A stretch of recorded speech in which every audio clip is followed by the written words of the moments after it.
Hi, in this video I'm going to show you how to share your app with the world. Specifically what that means is that we are going to generate a URL of our REPL project which contains our Python app, and then you can give that URL to anyone and they can enter that URL in their internet browser, and then they can see the command line interface of our app and they can run our app and get the output. So let's do that. Go to your REPL project and you should see in the URL something like this. In my case it's repl.it/@ardits, which is my username, my REPL username, /flatmates. And flatmates is the name of my REPL. And then what you want to do is you want to delete main.py and the hash character as well, and then just after the REPL name, so after flatmates in my case, I want to add a question mark embed equal to 1. So that is the URL that you want to share with anyone and they can use your app.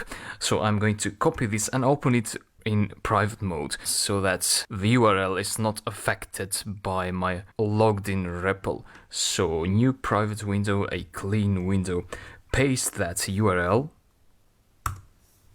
press enter, and the user should see this on their browser. So all they see now is the command line and not the code. So you don't want to show the users the code. You don't want to confuse them. And then REPL offers this button here, which is currently a bit hidden, so it's not ideal, I would say.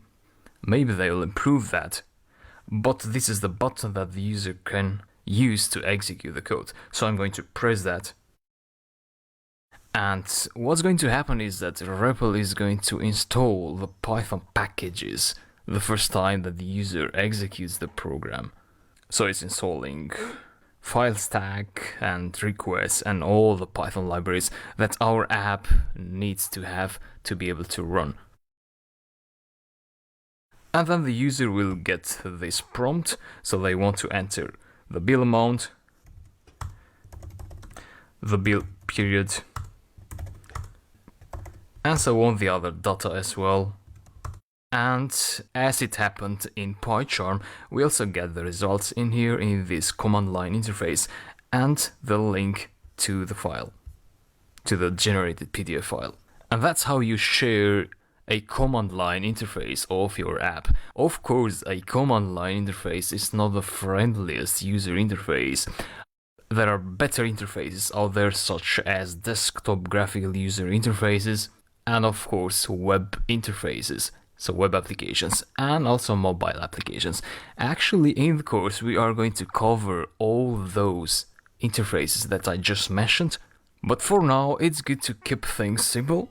So even though this interface is not the best one, it's good to put things into perspective so you can compare the different interfaces and pick the one that suits your projects best.